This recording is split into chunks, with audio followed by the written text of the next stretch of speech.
जय जिनेन्द्र जीवमजीवं दवं जीर्णवरवसहेण जीर्णनिदिष्टं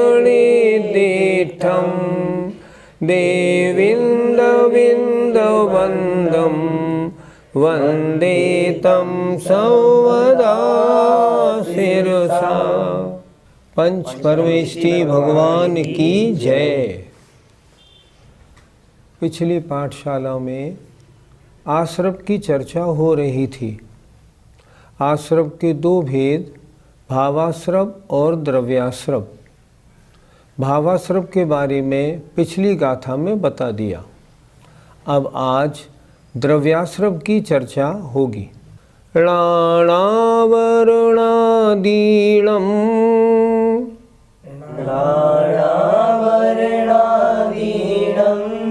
जोगं जं पुगलं समासवदि जोगं जं पुगलं समासवदि दवासवो सणेयो दवासवो सणेयो अणेयभेयो जिणखादो अणेयभेयो जिणखादो। राणावर्णादीणम् ज्ञानावरण आदि कर्मों के जोगम योग्य, जम माने जो, पुद्गलम माने पुद्गल वर्गणाएं या पुद्गल समासविधि आता है। और सब माने कर्म वर्गणाओं का आना और कर्मरूप बनना। क्या कह रहे हैं? ज्ञानावरणादि कर्मों के योग्य जो पुद्गल वर्गणा समासविधि आती हैं, जो पुद्गल समूह आता है, स उसे दव्वासवो द्रव्याश्रव नेयो जानना चाहिए। कितने प्रकार का है द्रव्याश्रव? अणेय भेयो, वह द्रव्याश्रव अनेक प्रकार का है, ऐसा जिणखादो भगवान ने कहा है। जिनेन्द्र देव ने ऐसा कहा है। पहली गाथा में भावाश्रव का स्वरूप बताया था। आत्मा के जिन परिणामों से द्रव्य कर्म आते हैं वो भावाश्रव, और इसमें कह रहे हैं जो द्रव्य कर्म आते हैं उसका नाम द्रव्याश्रव। एक बार फिर देख लें। ज्ञानावरणादि कर्मों के योग्य जो पुद्गल आता है, जो पुद्गल द्रव्य आता है, उसे द्रव्याश्रव जानना चाहिए। वह द्रव्याश्रव अनेक भेद वाला है, ऐसा जिनेन्द्र भगवान ने कहा है। गुरुजी, द्रव्याश्रव में कौन से पुद्गल आते हैं? पुद्गल की वर्गणाओं में जो वर्गणाएं कार्मण वर्गणा नाम से जानी जाती हैं, वे कार्मण वर्गणाएं द्रव्याश्रव में आती हैं और कर्मरूप परिणमन करती हैं। अन्य वर्गणाएं नहीं आती, सिर्फ कार्मण वर्गणा रूप पुद्गल आते हैं। गुरुजी, क्या द्रव्याश्रव में आने वाली वर्गणाएं एक जैसी होती है? एक जैसी तो होती हैं, पर उनका स्वभाव अलग अलग होता है। जो वर्गणाएं आती हैं वे 8 भेद वाली होती हैं। उनका जो नेचर है ना, उनका स्वभाव 8 प्रकार का होता है। उनमें जो कुछ ज्ञानावरण रूप परिणमन करने योग्य होती हैं, कुछ दर्शनावरण रूप परिणमन करने योग्य होती हैं, कुछ वेदनीय रूप होती हैं। इस तरह 8 कर्मों के अनुसार 8 कर्मरूप परिणमन करने की क्षमता वाली 8 प्रकार की वर्गणाएं आती हैं। वे यद्यपि सामान्य से कार्बन वर्गणा कहलाती हैं, पर उनका स्वभाव अलग अलग होता है। जैसे मान लो क्रिकेट की टीम के 12 छात्र आए। हमने कहा क्रिकेट टीम आई है, सब खिलाड़ी हैं, सब एक से हैं, लेकिन उसमें कोई प्लेयर है, बैट्समैन है, कोई बॉलर है, कोई फील्डर है, कोई विकेट कीपर है, ऐसे अलग अलग नेचर वाले हैं। उसी तरह जो कार्बन वर्गणा रूप पुद्गल आता है वह 8 स्वभाव वाला होता है। उसमें जो ज्ञानावरण की योग्यता रखने वाला है वो ज्ञानावरण रूप परिणमन करता है। जो दर्शनावरण रूप परिणमन की योग्यता रखने वाला है वो दर्शनावरण रूप परिणमन करता है। ऐसे 8 स्वभाव वाली वर्गणाएं प्रति समय आती हैं। गुरुजी, तो कर्म कितने प्रकार के होते हैं? कर्म 8 प्रकार के होते हैं, और यदि उनके भेद प्रभेद करें तो 148 प्रकार की कर्म प्रकृतियां होती हैं। कर्म कौन कौन से हैं? पहला कर्म है ज्ञानावरणी कर्म। क्या करता है? आत्मा के ज्ञान गुण को ढकता है। दूसरा दर्शनावरणी कर्म आत्मा के दर्शन गुण को ढकता है। तीसरा वेदनीय कर्म आत्मा को सुख और दुख देता है। चौथा मोहनी कर्म आत्मा के सम्यक्त और चारित्र गुण का घात करता है, आत्मा को मोहित रखता है। आयु कर्म आत्मा को निश्चित समय तक एक शरीर में रोके रखता है। नाम कर्म आत्मा को तरह तरह का शरीर दिलाता है। गोत्र कर्म आत्मा को ऊंचे या नीचे कुल में जन्म दिलाता है। और अंतराय कर्म आत्मा के दान लाभ भोग उपभोग और वीर में बाधा डालता है। इस तरह 8 कर्म होते हैं। इन 8 कर्मों के अलग अलग और भेद हैं। जैसे ज्ञानावरणी कर्म के 5 भेद: मति ज्ञानावरण, श्रुत ज्ञानावरण, अवधि ज्ञानावरण, मनपर्य ज्ञानावरण, केवल ज्ञानावरण। इस तरह अगर हम इनके भेद करें तो ज्ञानावरण के 5, दर्शनावरण के 9, वेदनी के 2, मोहनी के 28, आयु के 4, नाम कर्म के 93, गोत्र के 2 और अंतराय के 5। इनको हम खुलासा करें तो 148 भेद हो जाते हैं। कर्मों के 2 भेद और भी सुनने को मिलते हैं, एक घातिया और अघातिया। ज्ञानावरणी, दर्शनावरणी, मोहनी और अंतराय ये आत्मा के निजी गुणों का घात करते हैं, इन्हें कहते हैं हम घातिया कर्म। और शेष 4 कर्म वेदनीय, आयु, नाम और गोत्र ये अघातिया कर्म कहलाते हैं। गुरुजी, किस समय कौन सा कर्म बंधता है? अपने परिणाम या कार्य के अनुसार वे कर्म बंधते हैं।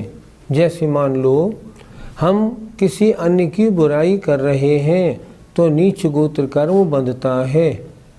हम मायाचारी कर रहे हैं तिरंच आयु बंधती है। शास्त्रों में 148 प्रकृतियों के या 8 कर्मों के आने के आश्रव के कारण लिखे हुए हैं। अगर किसी के ज्ञान में दोष लगाएं, किसी की किताब फाड़ दें या दुबका दें तो ज्ञानावरणी कर्म का विशेष बंध होता है। अगर किसी के दर्शन करते समय हम किसी के आगे खड़े हो जाएं तो दर्शनावरणी कर्म का बंध होता है।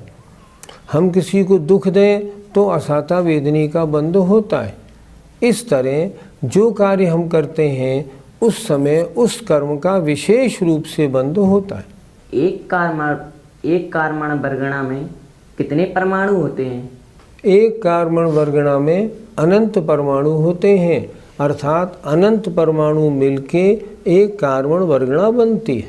गुरुजी, आपने बताया हमारे प्रति समय 7 कर्मों का आश्रव होता है, तो जो एक इंद्रिय जीव हैं उनके प्रति समय कितने कर्मों का आश्रव होगा? एक इंद्रिय हो, निगोदिया हो, 2 इंद्रिय हो या पंचेंद्रिय हो, प्रत्येक जीव के वर्तमान में हम सभी के 7 कर्मों का आश्रव पृथ्वी में होता है। और तो और सुनो, केवली भगवान होते हैं ना, उनके भी आश्रव होता है। उनके आश्रव क्यों होता है? क्योंकि आश्रव का एक कारण योग उनके मौजूद है। उठते हैं, विहार करते हैं, उनकी दिव्य ध्वनि होती है, तो उनके मनोयोग, वचन योग, काय योग पृथ्वी में रहता है। उसके कारण उनके पृथ्वी में कर्म आते हैं। पर एक ही कर्म आता है, साता वेदनी। साता वेदनी की कितनी वर्गणाएं आती हैं? समय प्रबद्ध। समय प्रबद्ध वर्गणाएं केवली भगवान के भी पृथ्वी में साता वेदनी की आती हैं। आश्रम उनके भी होता है। हम स्वाध्याय कर रहे हों तो भी हमारे ज्ञानावली कर्म का बंध होगा? हाँ, होगा। हमने बताया ना, ज्ञानावली कर्म का बंध प्रति समय होगा। तो प्रश्न ये उठा, हम खेल रहे हैं, हम टीवी देख रहे हैं, हम स्वाध्याय कर रहे हैं, हम पूजा कर रहे हैं। अगर ज्ञानावली कर्म का बंध पृथ्वी में हो रहा है तो अंतर क्या पड़ा? फिर तो हम कुछ भी करें नहीं, ऐसे नहीं। ज्ञानावली कर्म का बंध तो पृथ्वी में है। ज्ञानावली कर्म खराब कर्म है, आत्मा के ज्ञान गुण को ढकता है। लेकिन अगर मान लो आप किसी की किताब फाड़ रहे हैं या दुबका रहे हैं, किसी के ज्ञान में आप दिक्कत कर रहे हैं, तो क्या होगा? ज्ञानावली कर्म का बंध होगा और उसका फल बहुत तीव्र होगा। अगर आप स्वाध्याय कर रहे हैं या जिस समय अभी हम यहाँ बैठे हैं और पढ़ रहे हैं, उस समय ज्ञानावली कर्म का बंध तो होगा, बहुत हल्का होगा। बंध तो होगा पर उसके फलदान शक्ति बहुत कम होगी। इस तरह कार्य के अनुसार कर्म बंध में या उनकी स्थिति अनुभाग में अंतर पड़ता है। आश्रव के 2 भेद, जीवाश्रव अर्थात भावाश्रव और अजीवाश्रव अर्थात द्रव्याश्रव, इनकी चर्चा पूरी हुई। आइए अब बंध की चर्चा करते हैं। बज्जधिकम जेण दो,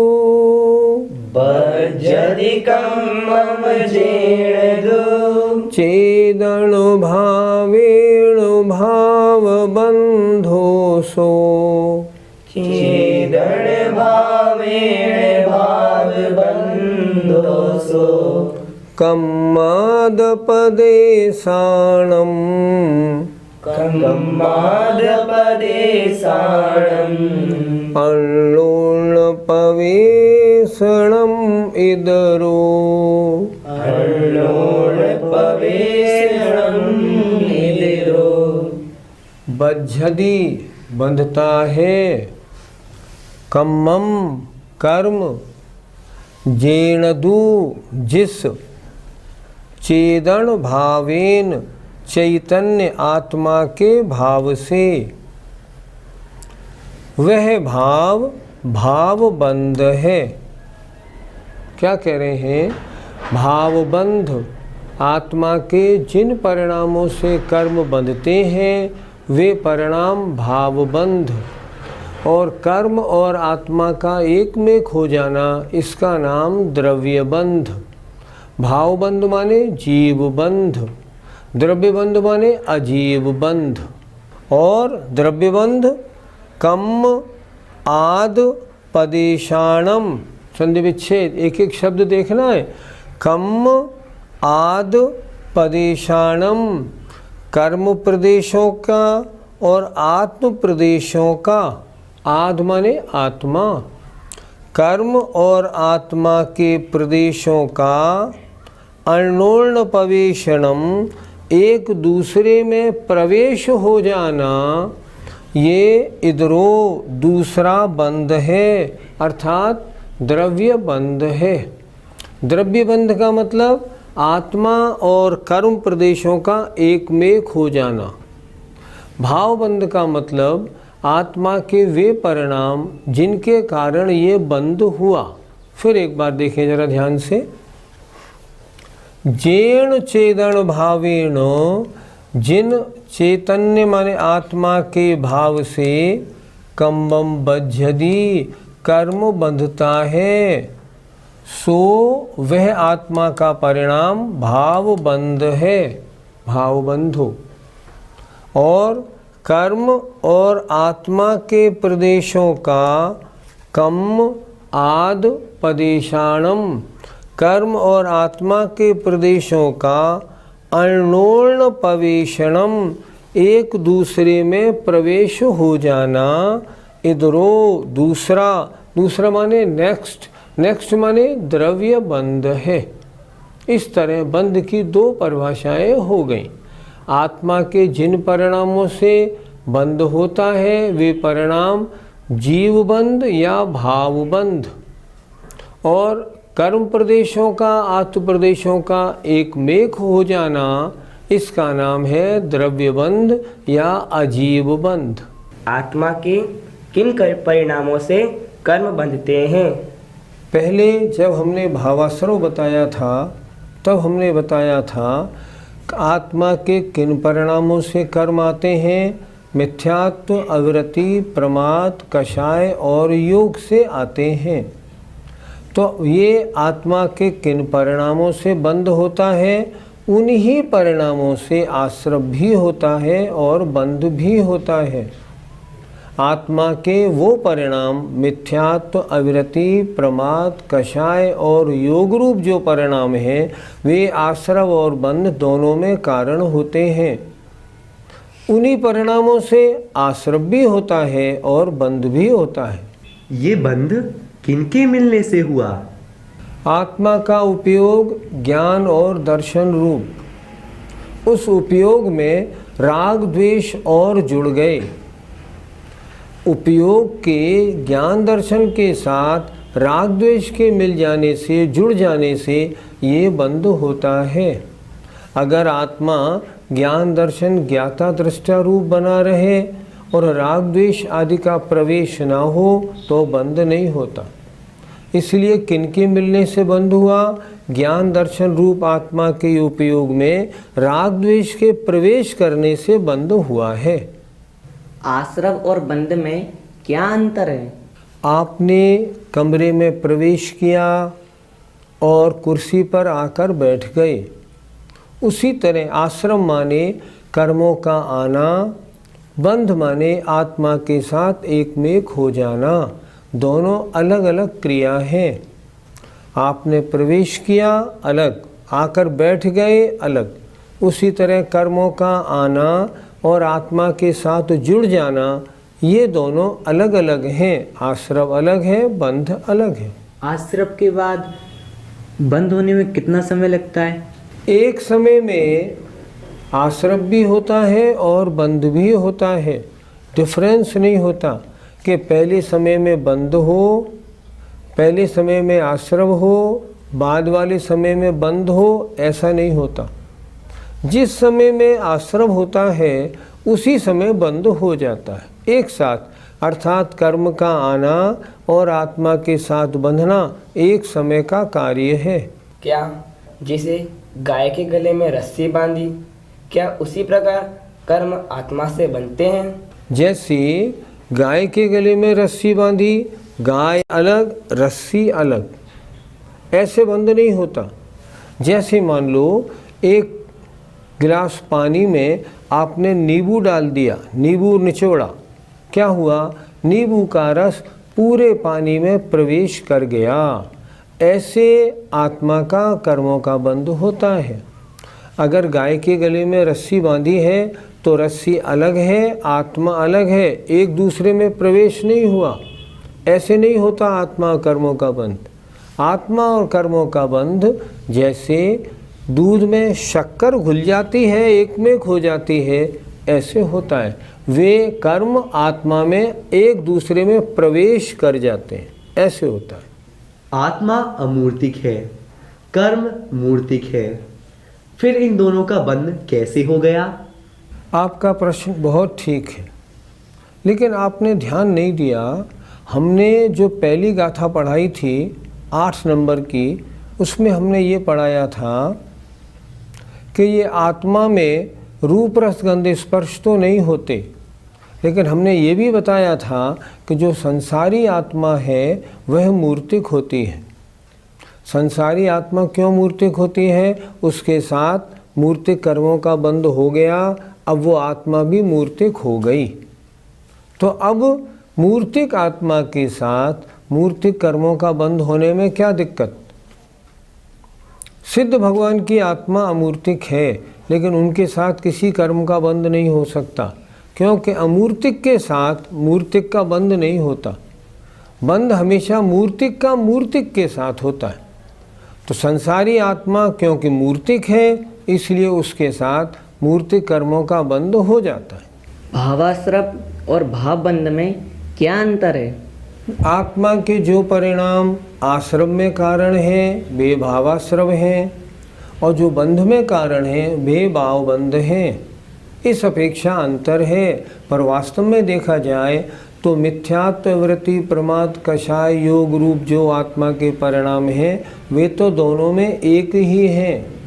आत्मा के एक ही परिणाम से आश्रव और बंध दोनों होते हैं। हमारे प्रति समय कितने कर्म बंधते हैं? संसारी अवस्था में कोई भी जीव हो, चाहे निगोदिया हो, एक इंद्री हो, मनुष्य हो या देव हो, सबके प्रति समय बंधने वाले कर्मों की क्वांटिटी समय प्रबद्ध कहलाती है। समय प्रबद्ध माने एक समय में बंधने वाले कर्मों की क्वांटिटी, गिनती कि ये कितने होते हैं, समय प्रबद्ध। समय प्रबद्ध माने अनंत। केवली भगवान के भी कर्मों का आश्रव होता है, तो उनके यद्यपि मोह भी नहीं है, कषाय भी नहीं है, योग है, इस कारण उनके कर्मों का आश्रव है। पर कर्म आते कितने हैं? समय प्रबद्ध। समय प्रबद्ध ही कर्म आते हैं। हमें अगर अपनी आत्मा को बंध से बचाना हो तो क्या करना चाहिए? तो बंध के कारणों से बचना चाहिए। जैसे बंध के कारण मिथ्यात्व, अविरति, प्रमाद, कषाय, योग। अब इनमें से हम जिस जिस कारण से बचते जाएंगे, उस कारण से होने वाला जो बंध था वो हमारा दूर होता जाएगा। जैसे मान लो कोई जीव अभी मिथ्या दृष्टि है और उसके मिथ्यात्व के कारण आश्रव बंद हो रहा है। अगर वो मिथ्यात्व छोड़ के और सम्यक दृष्टि बन जाता है तो मिथ्यात्व के कारण जो बंध होता था वो बंध रुक जाता है। अविरति के कारण कर्म बंध होता था। अब यदि वह व्यक्ति मुनि बन जाता है और 5 महाव्रतों को धारण कर लेता है तो अविरति के कारण होने वाला उसका बंध पूर्णतया रुक जाता है। इसलिए जो व्यक्ति चाहे हमें आश्रव बंध ना हो, वो व्यक्ति आश्रव बंध के कारणों से दूर होता जाए। जितने कारणों को छोड़ता जाएगा उतना आश्रव बंध कम होता जाएगा, और जितना उनमें लिप्त होता जाएगा उतना आश्रव बंध बढ़ता जाएगा। तो बंध से बचने के लिए हमें कहाँ से शुरुआत करनी चाहिए? बंध का मुख्य कारण है मिथ्यात्व। सबसे पहले हम मिथ्यात्व से बचें, अर्थात जो खोटे देवशास्त्र गुरु हैं उनसे दूर हो जाएं, सच्चे देवशास्त्र गुरु की पूरी श्रद्धा बनाएं, आत्मा का परिचय प्राप्त करें, वेद विज्ञानी बने, 7 तत्व 9 पदार्थों पर पक्का श्रद्धान बनाएं। यदि ऐसा हमने बना लिया तो मिथ्यात्व के कारण होने वाला जो आश्रव बंध था वो रुक जाएगा। हम सम्यक दृष्टि बन गए इसलिए। और यदि हम वृत्ति बन जाते हैं और मुनिपद धारण कर लेते हैं तो अविरति के कारण होने वाला आश्रव बंध भी रुक जाएगा। सीधी सी बात है, आप चाहते हैं मेरे बंध ना हो, तो बंध के जो कारण हैं, जिन कारणों से बंध हो रहा है उनसे दूर होते जाइए, आपके बंध रुकता जाएगा। हम सबको चाहिए हम भी आश्रव बंध के कारणों से जितने बच सकें उतने बचने की कोशिश करें, और जिनसे अभी नहीं बच पा रहे हैं इनसे हम कैसे बचें इसके बारे में निरंतर अपना चिंतन बनाएं। ये चिंतन ही एक दिन हमको मोक्ष मार्ग की ओर ले जाएगा। आइए, जय जिनेंद्र।